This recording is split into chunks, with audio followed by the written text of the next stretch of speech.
The crystal chandelier at Grandview Manor cast warm golden light over the private dining room as my family celebrated Dad's 60th birthday. I sat at the far end of the long mahogany table, watching everyone exchange expensive gifts while nursing my glass of sparkling water. The contrast couldn't have been starker. Them in their designer clothes and glittering jewelry, me in a simple black dress from a department store clearance rack. The private dining room buzzed with animated conversations about stock portfolios, European vacations and luxury car purchases. My brother Michael held court at one end, describing his latest restaurant acquisition to Dad's golf buddies. My sister Amanda showed off her new Cartier bracelet to the wives, explaining how James surprised her with it after closing another major real estate deal. "Sarah, honey, where's your gift for Dad?" Mom's voice cut through the laughter like a sharp knife. The entire table turned to look at me, my brother Michael and his wife Jessica, my sister Amanda with her husband James, their perfectly dressed children, and even Dad's business partners who'd been invited to make the evening more impressive. I felt my cheeks burn as 20 pairs of eyes focused on me. I have something special planned." Michael snorted, setting down his wine glass with unnecessary force. "Let me guess, another one of those handmade cards with the little flowers? Dad's turning 60, not 6. This isn't arts and crafts time at summer camp." Jessica giggled behind her manicured hand. "Oh, Michael, be nice. Remember when she made us that photo album for Christmas? It was sweet." "Sweet doesn't pay the bills," Amanda chimed in, her diamond earrings catching the light as she shook her head. "And it certainly doesn't show respect for someone's 60th milestone birthday." "Michael, Amanda," Dad said quietly, but I could see the disappointment clouding his eyes. He'd always expected more from his youngest daughter, the one who'd somehow failed to follow the family trajectory of business success and material prosperity. Mom leaned forward across the table, her 3-carat diamond necklace sparkling as she moved. "Sarah, you can't even afford a proper gift. I saw you driving that beat-up Honda Civic in the parking lot today. The valet looked embarrassed just taking the keys. When are you going to get serious about your life instead of playing around with those computers?" The entire table erupted in uncomfortable laughter. James whispered something to his son about Aunt Sarah's hobby phase, while one of Dad's business partners shook his head sympathetically, as if witnessing a family tragedy. "She's still living in that tiny studio apartment downtown," Amanda added, her voice dripping with false concern. "I tried to help her find a real corporate job last month. My friend manages HR at Morrison Industries, but she keeps insisting she wants to follow her passion with that little computer consulting thing she does. It's software development and business system integration," I said quietly, my voice barely audible over the continued chuckling. "Same difference." Mom waved her hand dismissively, her Rolex catching the light. "Playing with computers while your brother Michael runs 3 successful restaurants and Amanda's husband just bought her that new BMW X7. Even your teenage cousins have better summer jobs than whatever it is you're pretending to do." Michael leaned back in his chair, clearly enjoying the spotlight. "Sarah, I've offered you a hostess position at my downtown location at least 5 times. It's honest work, good tips, and you'd learn how real businesses operate. But you keep turning it down to chase these fantasies. When I was your age," Mom continued, her voice rising as she warmed to her favorite topic, "I was already married to your father and helping him build his accounting firm. I had real responsibilities, real contributions to make. Not sitting around in coffee shops pretending to be some kind of entrepreneur." The weight of their judgment pressed down on me like a physical force. I looked around the table at their faces, some smug, some pitying, all of them absolutely certain they knew exactly who I was. The family disappointment. The dreamer who never grew up. The daughter who couldn't even afford to eat at the upscale restaurant where they were celebrating. "You're absolutely right," I said, standing up slowly and smoothing down my simple dress. "I can't afford to eat here regularly." Mom smiled triumphantly, settling back in her chair like a queen who'd just delivered the perfect verdict. "Finally, some honesty. Self-awareness is the first step toward real change, sweetheart. But there's something important you don't know about me," I continued, pulling out my phone with deliberate calm. The table watched curiously as 28-year-old failure Sarah prepared to make what they assumed would be an embarrassing scene. I dialed a number I knew by heart. It rang twice before a familiar professional voice answered. "Good evening, this is Marcus. How may I assist you tonight?" I put the phone on speaker, setting it in the center of the mahogany table. Marcus, this is Sarah Chin.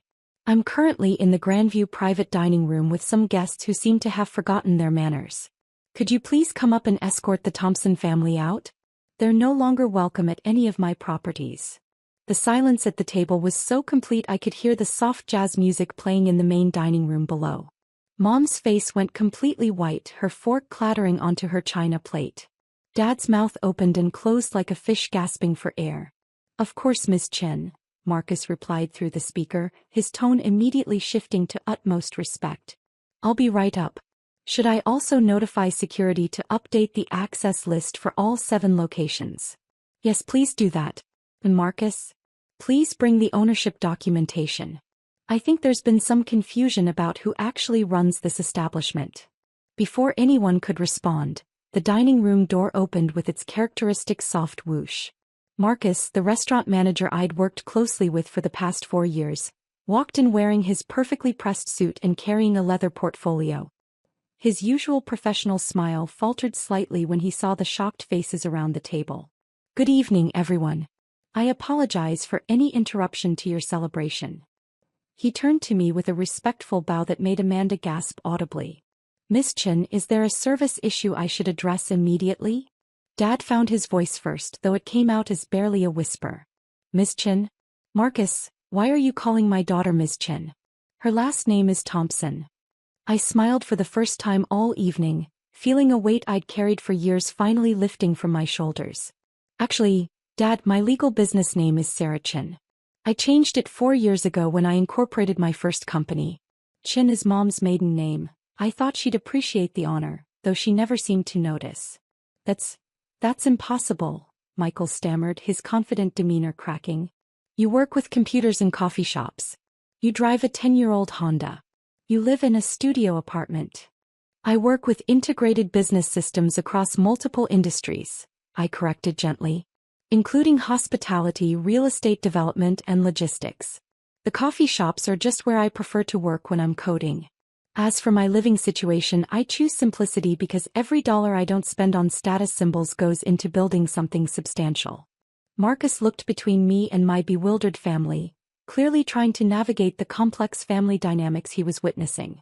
Miss Chen, would you like me to explain the current scope of your holdings? Please do, Marcus. I think my family deserves to understand exactly what they've been dismissing as playing with computers. Marcus opened his leather portfolio and pulled out several official documents. Certainly.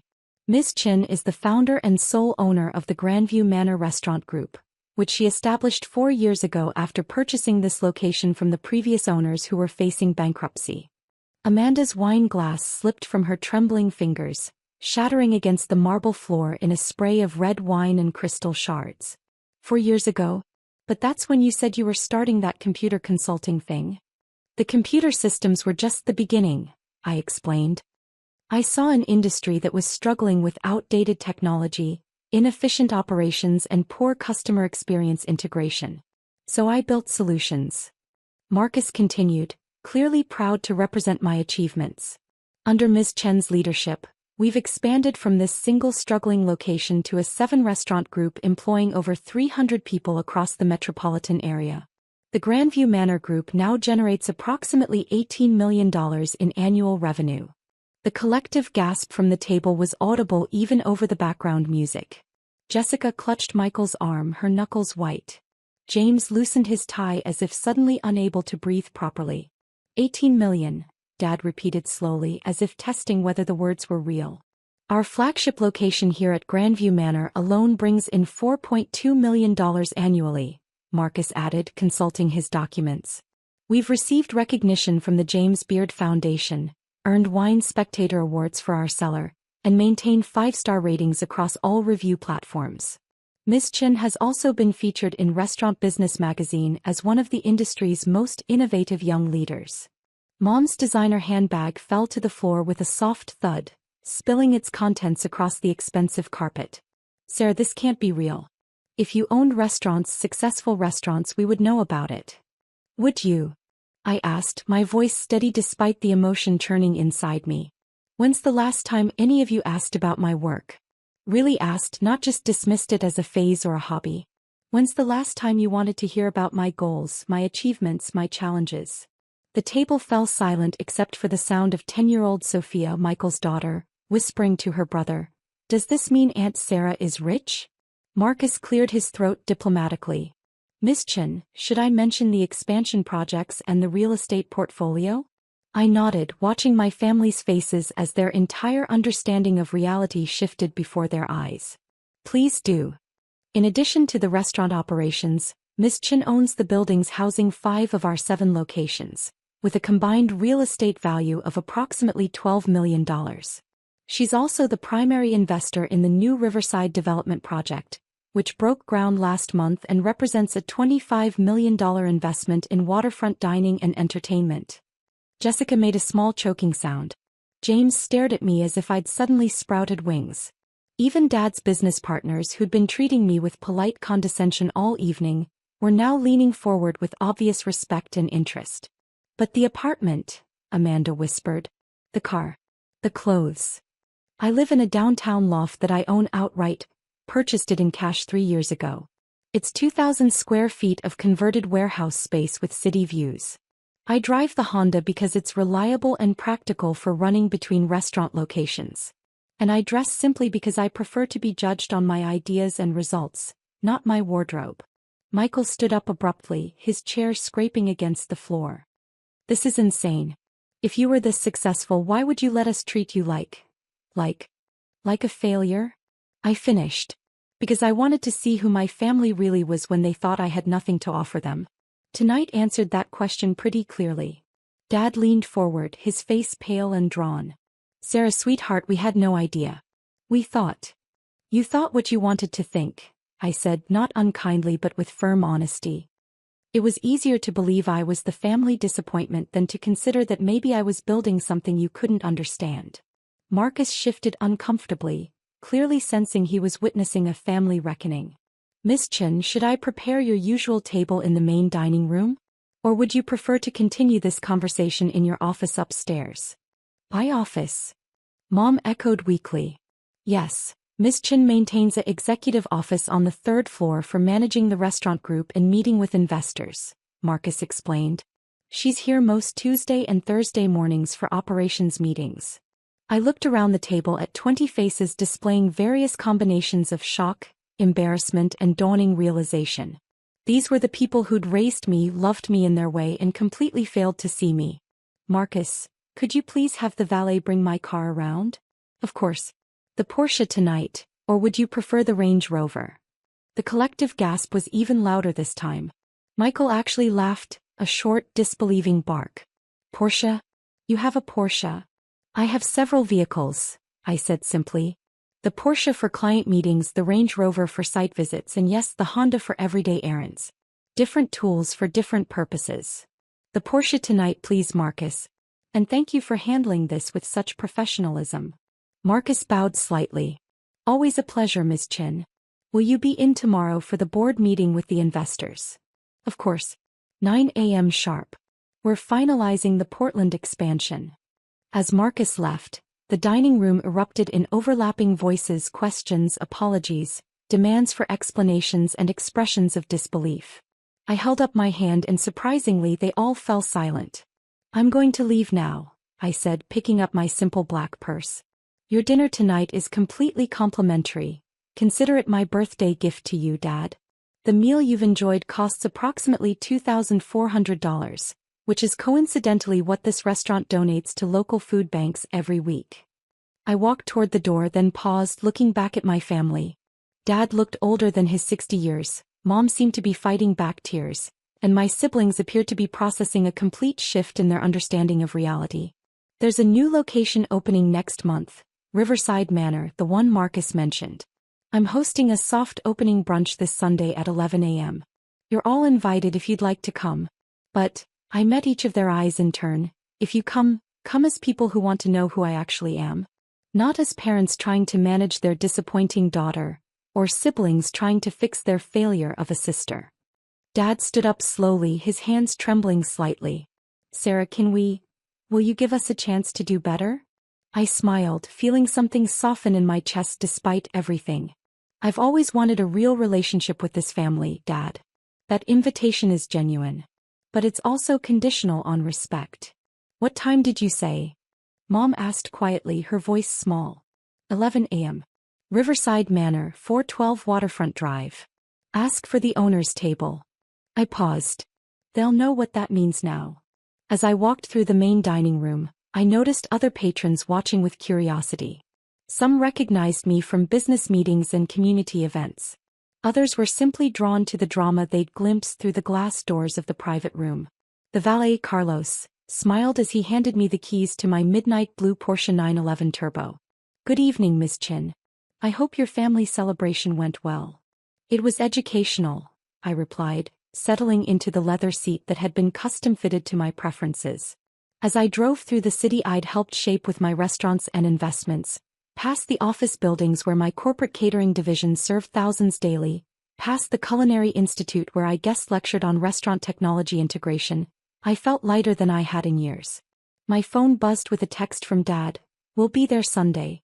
All of us. Thank you for the invitation and for the lesson we clearly needed. I'm proud of you, daughter. I should have said that years ago. A second text followed from Mom. I don't understand how we got it so wrong, but I want to learn. Can you forgive us? I pulled over and typed back. Sunday is a fresh start for all of us. Bring your appetites and your curiosity. Tomorrow would reveal whether my family could see past their assumptions and embrace who I really was. Either way, I'd learned something valuable tonight. I didn't need their approval to be successful, but I wanted their love to be based on truth rather than fiction. I drove toward my downtown loft, past the skyline I'd become part of, ready for whatever version of my family showed up on Sunday morning.